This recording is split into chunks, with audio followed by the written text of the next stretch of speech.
Good evening, ladies and gentlemen. This is Jack Douglas with another armchair vacation in America.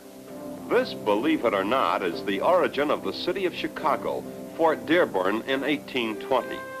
Less than 50 years later, 1868, Chicago had grown enormously, only to be ravaged in the Great Flood of 1871, which destroyed much of the city. The old water tower, one of the city's treasured landmarks, survived the raging inferno, and it's one of the few remaining buildings of Chicago's Victorian era. Well, this is the city today, a new and dynamic city on the shores of Lake Michigan, Chicago, a man-made wonder of the world.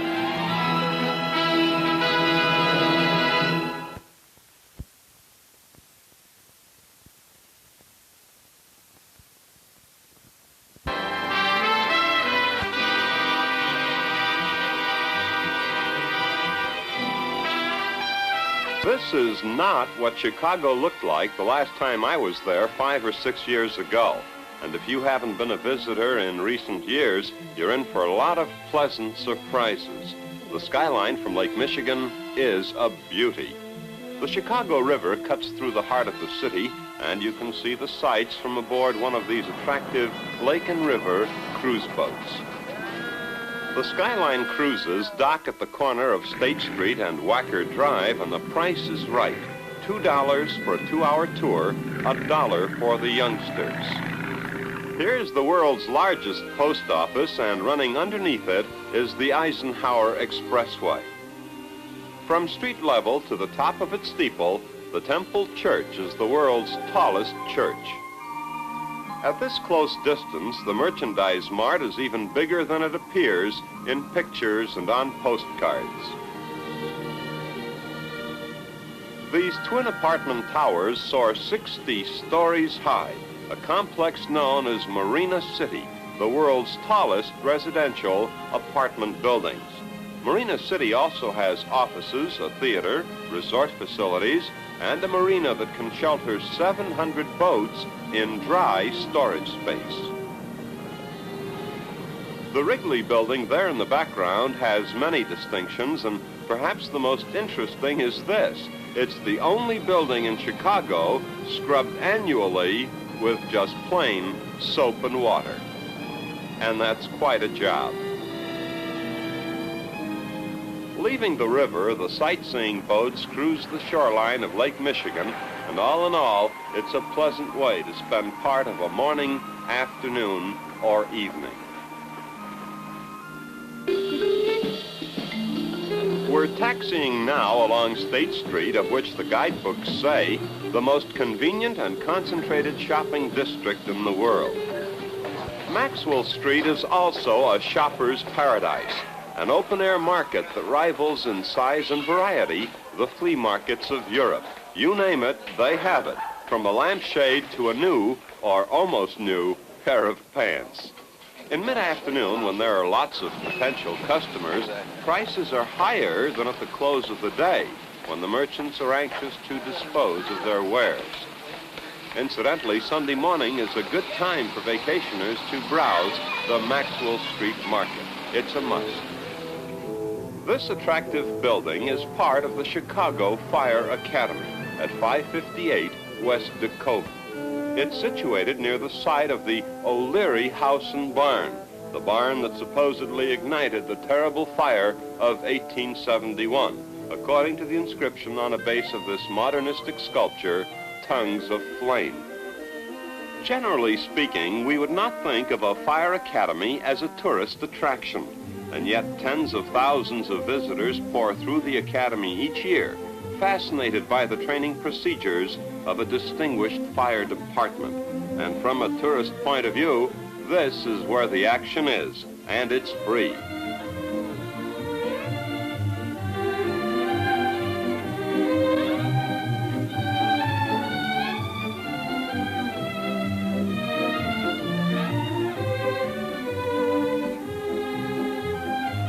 Also at the Academy, you can see a demonstration of Quinn's snorkel, that mass of white atop the wagon.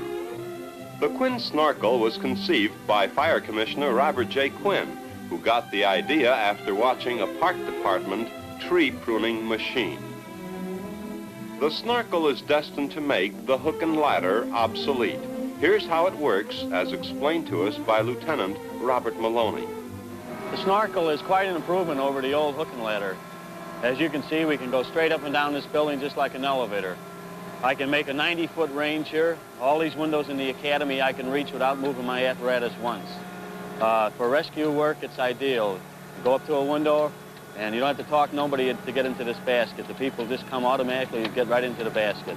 Not too long ago, we had one of our elevated trains here had an accident, and we removed 300 people with our snorkels.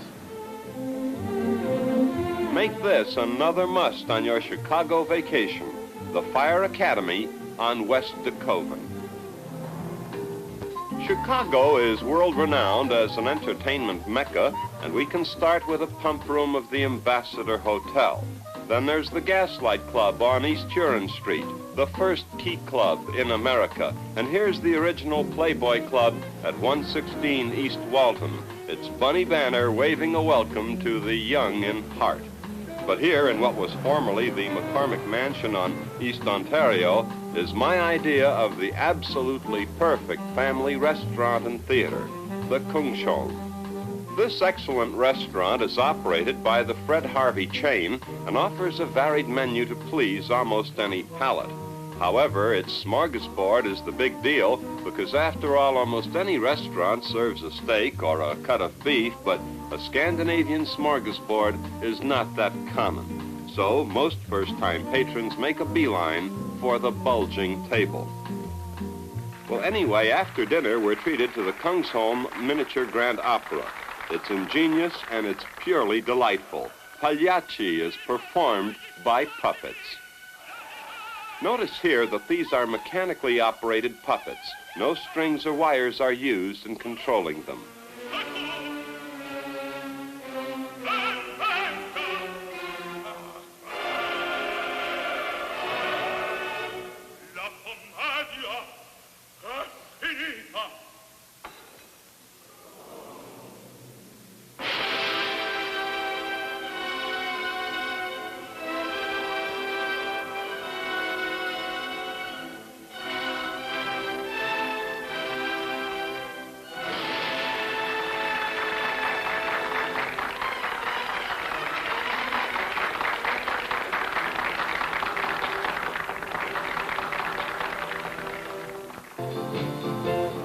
At nighttime, out-of-towners like ourselves will rush out to Rush Street, the heart of the nightclub district.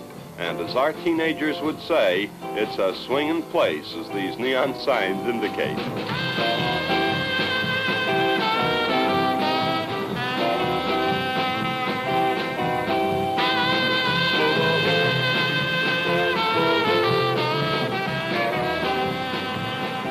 At about midnight, you may wish a change of pace from the brass and blare of Rush Street, and this is a perfect sanctuary, the Three Hussars Restaurant and the Carriage House Hotel. The Three Hussars features two instruments, violin and cymbalom, a piano-sized percussion instrument manufactured in Hungary.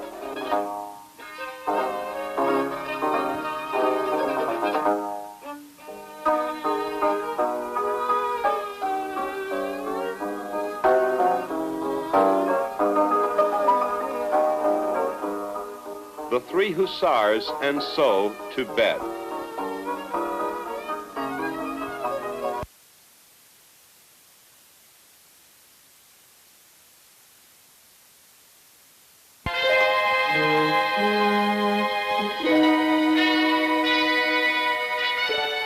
This magnificent fountain, one of the most ornate in all the world, was gifted to the city of Chicago by Miss Kate Sturgis Buckingham.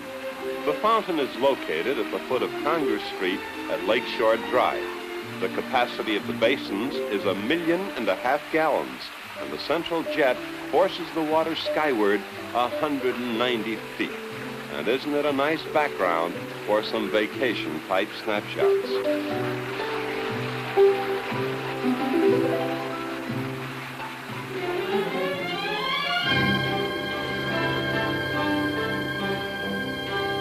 In August of each year, the Midwest Buddhist Church of Chicago sponsors Ginza Holiday, a 3-day out-of-doors festival intended to promote a closer relationship between East and West.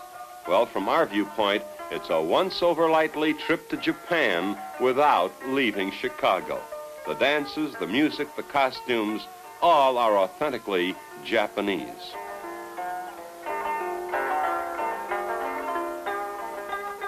At the fair, you can buy numerous handcrafted souvenirs to take back home.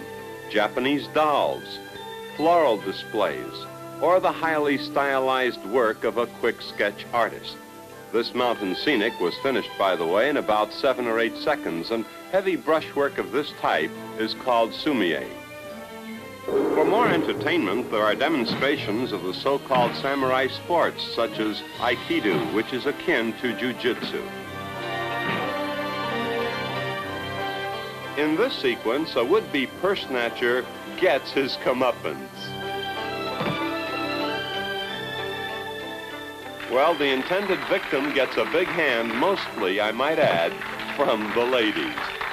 Anyway, after watching all that violent exercise, we couldn't resist the tantalizing aroma of chicken teriyaki. We couldn't resist the price either, $1.25 for all we could eat. You can't very well miss Riverview Park, sprawling out over 70 acres of the north side. You can hear the sounds of thrills and excitement a mile away. Riverview is the world's largest, there's that word again, anyway, the world's largest amusement park, and it dates back to 1904.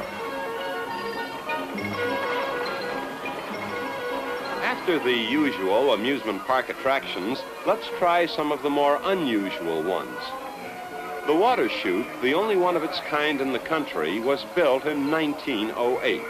Now, 2 elevators carry the boats to a height of 64 feet. But don't be frightened. Riverview also holds the world's safety record for amusement parks.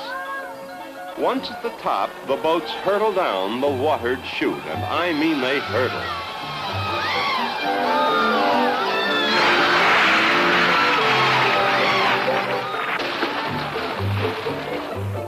Next, the Flying Turns, a toboggan type of free-running roller coaster from the Chicago World's Fair of 1934. This one scares me to death.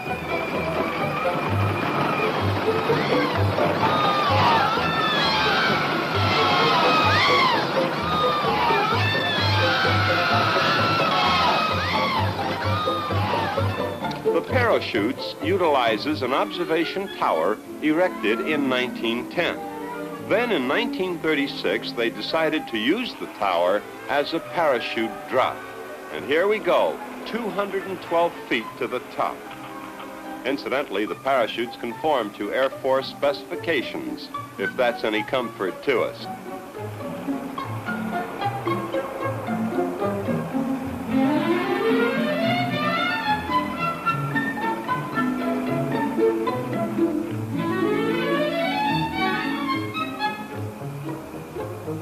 Up, and what's it feel like when the chutes are released? Well, it's like being in an elevator and having the cable snap. Watch.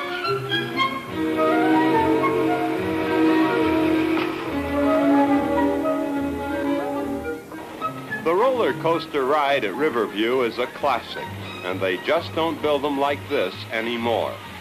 3 different trains operate on this one mass of wood and steel, and the ride has attracted over 35 million people since 1921. Like all coaster rides, it starts off nice and slow, and then you know what.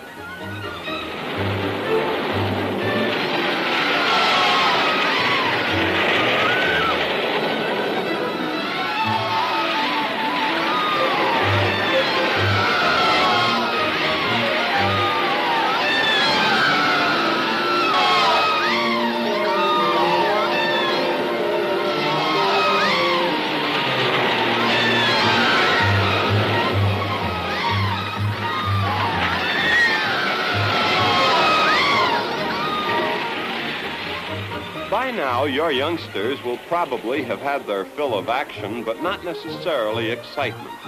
And there's a different kind of excitement awaiting us at the Zoological Park.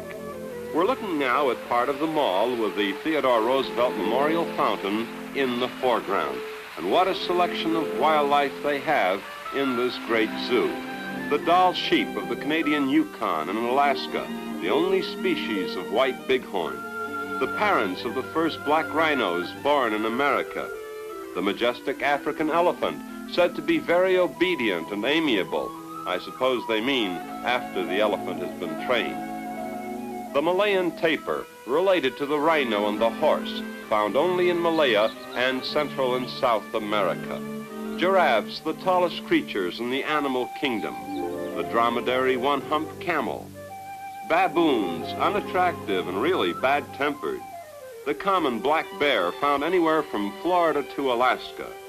The grizzly bear, diminishing in numbers and protected now by the government in the Yellowstone National Park.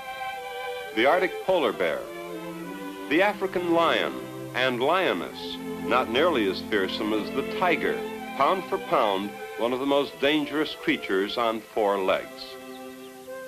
Chicago's Mammoth Zoo also has a children's division, and for the small fry, this is Dreamsville. They're allowed to pet and feed the baby elephants and the goats, or wear a black indigo snake as a necklace. It's a very docile snake and quite harmless.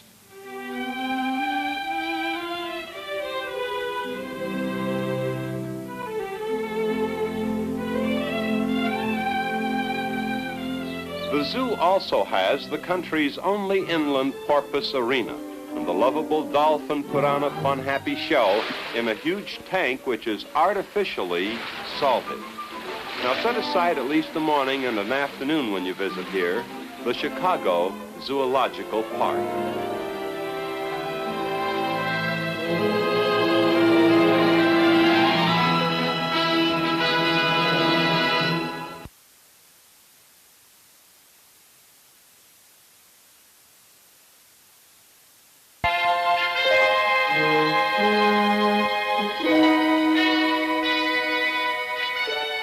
People who think of Chicago in terms of Al Capone crime stories are in for quite a surprise. The new Chicago is one of America's great cultural centers. The Art Institute of Chicago is just one example. It extends for 2 blocks along Michigan Avenue, and inside we find the expected variety of masterpieces. A Sunday afternoon by the Frenchman Seurat. Vincent van Gogh painted his bedroom when he lived in the city of Arles in southern France. Now Toulouse-Lautrec in the Circus Fernando, the Ringmaster. Picasso's The Red Armchair. And also from Picasso, circa 1921, a strong, virile work, Mother and Child. There are more than paintings at the Art Institute. African fertility headdress masks, wooden Indian chief, a classic example of American art, carved about 1880. Reclining figure by Henry Moore, sculpted in 1957.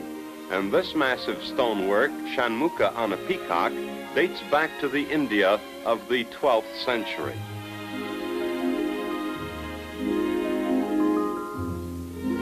But this, we thought, was a real treasure. The Ayala altarpiece, commissioned by one Don Pedro Lopez de Ayala of Spain in 1396.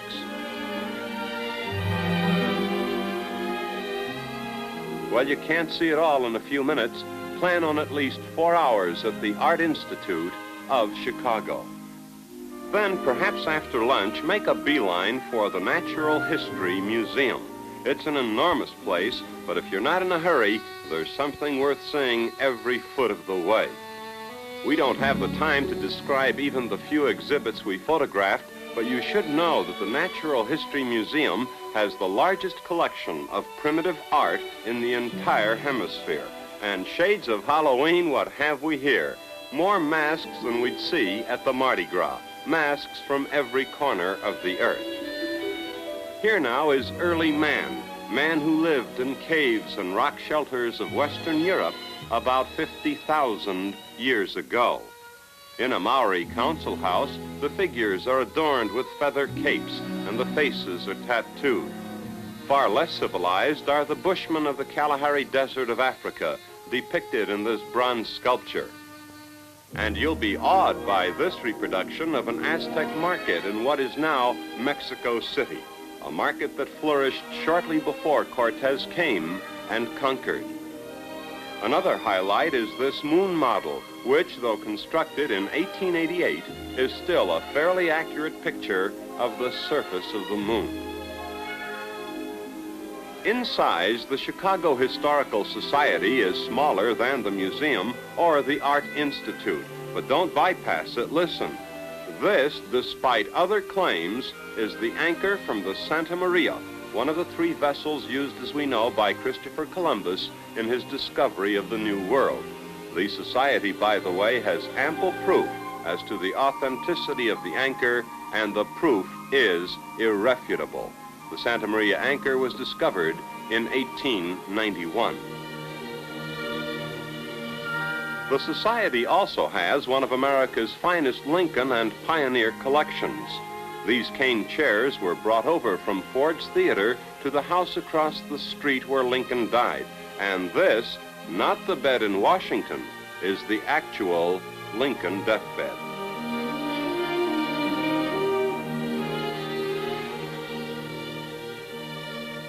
Well, now, as we conclude this program, our Chicago viewers may ask, why did we leave out the Museum of Science and Industry, which attracts 3 million visitors annually, a museum so big it maintains a captured German U-boat on open exhibit?